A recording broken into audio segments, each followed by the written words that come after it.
요한복음 19장. 그래서 빌라도가 예수님을 데리고 가서 채찍질하게 했습니다. 군인들은 가시나무로 왕관을 만들어 예수님의 머리에 씌우고 자줏빛 옷을 입혔습니다. 그런 다음 그들은 여러 차례 예수님께 와서 유대인의 왕 만세라고 말하며 얼굴을 때렸습니다. 빌라도가 또다시 관저 밖으로 나와서 사람들에게 말했습니다. 자, 내가 예수를 당신들에게 데리고 나오겠소. 내가 그를 고소할 아무런 죄도 발견하지 못하는 것을 당신들은 알게 될 것이요. 예수님께서 가시관을 쓰고 자줏빛 옷을 입고 나오시자 빌라도가 유대인들에게 말을 하였습니다. 보시오, 이 사람이요. 대제사장들과 성전 경비병들이 예수님을 보고 목소리를 높여 외쳤습니다. 십자가에 못 박으시오, 십자가에 못 박으시오. 빌라도가 그들을 향해 이렇게 말했습니다. 당신들이 이 사람을 데리고 가서 십자가에 못 박으시오. 나는 그에게서 아무 죄도 찾지 못했소. 유대인들은 우리의 법대로 하면 그는 당연히 죽어야 합니다. 자기를 하나님의 아들이라고 주장하니 말입니다. 라고 우겼습니다. 빌라도는 이 말을 듣자 더욱 두려워하였습니다.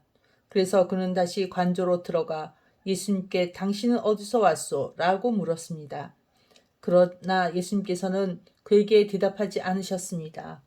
빌라도가 예수님께 말했습니다. 나에게 대답을 하지 않을 작정이요? 나에게는 당신을 놓아줄 권한도 있고 십자가에 못 박을 권한도 있다는 것을 알지 못하오? 예수님께서 대답하셨습니다. 그 권세가 위에서 주어진 것이 아니라면 내게는 나를 해할 어떤 권한도 없다. 그러므로 나를 너에게 넘겨준 그 사람의 죄는 더 크다. 그때부터 빌라도는 예수님을 놓아주려고 애를 썼습니다. 그러나 유대인들은 소리를 지르며 만일 당신이 이 사람을 풀어주면 당신은 가이사의 지지자가 아닙니다. 자신을 왕이라고 하는 사람을 가이사를 반역하는 자입니다. 라고 외쳤습니다. 빌라도는 이 말을 듣자 예수님을 데리고 나와 돌로 포장된 바닥, 아람어로는 가바다에 마련된 재판석에 앉았습니다. 때는 6월절 주간의 예비일이었고 낮 12시쯤이었습니다. 빌라도가 유대인들에게 말했습니다. 보시오, 당신들의 왕이오. 그 사람들은 소리를 질렀습니다. 없애버려라, 없애버려라. 그를 십자가에 못 박아라. 빌라도가 그들에게 물었습니다. 당신들의 왕을 나더러 십자가에 못 박으란 말이오? 대제사장들이 대답하였습니다. 우리에게 가이사 외에는 왕이 없소. 그래서 빌라도는 예수님을 십자가에 못 박도록 그들에게 넘겨주었습니다. 군인들이 예수님을 데리고 갔습니다. 예수님께서 자신이 매달린 십자가를 직접 지고 헤고레터, 아람어로는 골고다라는 곳으로 가셨습니다. 그곳에서 사람들은 예수님을 십자가에 못 박았습니다. 또한 예수님과 함께 다른 두 사람도 예수님을 가운데 두고 양편에 한 사람씩 십자가에 못 박혔습니다. 빌라도는 명패를 써서 십자가 위에 붙였습니다. 거기에는 유대인의 왕 나사렛 예수라고 쓰여 있었습니다. 많은 유대인들이 그 명패를 읽을 수 있었던 것은 예수님께서 죽으신 곳이 예루살렘 성에서 가깝고 그 명패는 아람어, 라틴어, 그리스어로 씌어 있었기 때문입니다. 유대인의 대제사장들이 빌라도에게 유대인의 왕이라 쓰지 않고 나는 유대인의 왕이다 라고 쓰십시오 하면서 억지를 부렸습니다. 빌라도는 나는 내가 쓸 것을 썼을 뿐이다 라고 대답했습니다. 군인들은 예수님을 십자가에 못 박은 뒤에 그의 옷을 4조각으로 나누었습니다. 그리고는 저마다 한 조각씩 나누어 가졌습니다. 그들은 속옷도 가져갔는데 그 옷은 위로부터 아래까지 완전히 통으로 짠 것이었습니다. 그래서 군인들은 이것을 찢지 말고 제비를 뽑아 누가 가질지 정하자라고 말하였습니다. 이런 일이 일어난 것은 그렇게 되리라고 말한 성경 말씀을 이루기 위해서였습니다. 그들이 자기들끼리 내 옷을 나누고 내 옷을 가지려고 제비 뽑나이다.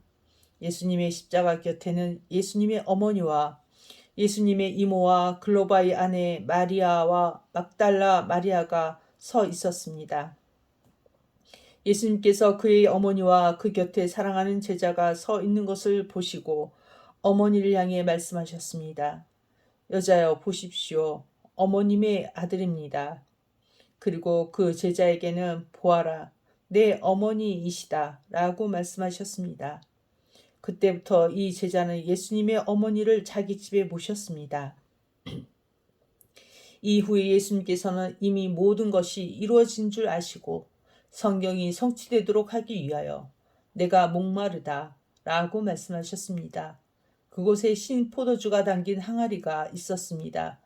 군인들이 해면을 신 포도주에 흠뻑 적셔서 우슬조 막대기에 매달아 예수님의 입으로 가져갔습니다. 예수님께서는 신 포도주를 맛보신 다음 다 이루었다 라고 말씀하셨습니다. 이 말씀을 하신 후 고개를 아래로 떨구시고 운명하셨습니다. 이날은 예비일이었고 다음 날은 안식일이었습니다. 유대인들은 안식일에 시신을 십자가에 그대로 두고 싶지 않았습니다. 그래서 빌라도에게 시신의 다리를 부러뜨리고 그 시신을 십자가에서 내려달라고 부탁했습니다. 군인들이 가서 예수님과 함께 못 박힌 첫 번째 사람의 다리와 또 다른 사람의 다리를 부러뜨렸습니다. 그러나 군인들이 예수님께 갔을 때 그들은 예수님께서 이미 돌아가신 것을 알고는 그분의 다리를 부러뜨리지 않고 창으로 예수님의 옆구리를 찔렀습니다. 바로 피와 물이 쏟아져 나왔습니다. 이것을 본 사람이 증언한 것이니 그의 증언은 참됩니다. 그는 자기가 진리를 말하고 있다는 것을 알았습니다. 그가 이렇게 말한 것은 여러분들도 믿게 하려는 것입니다. 이런 일이 일어난 것은 그의 뼈가 하나도 부러지지 않을 것이다 라고 쓰여진 성경 말씀을 이루기 위해서입니다.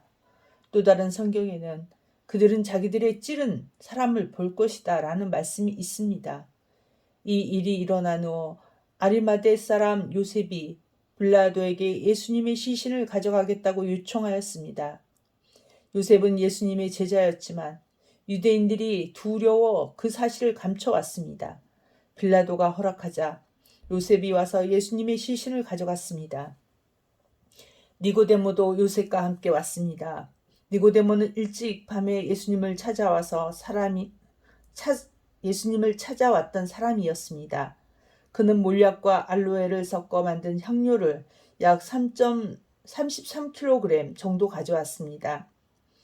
이 두 사람은 유대인들의 장례 풍습에 따라 예수님의 시신을 가져다가 향료와 함께 고운 배로 쌌습니다. 예수님께서 십자가에 못 박히신 곳에는 동산이 있었습니다. 그 동산에는 아직까지 한 사람도 그 안에 안치한 적이 없는 새 무덤이었습니다. 무덤도 가까이 있고 유대인들이 예비일이기도 해서 요셉과 니고데모는 예수님의 시신을 그 무덤에 넣어 두었습니다. 아멘.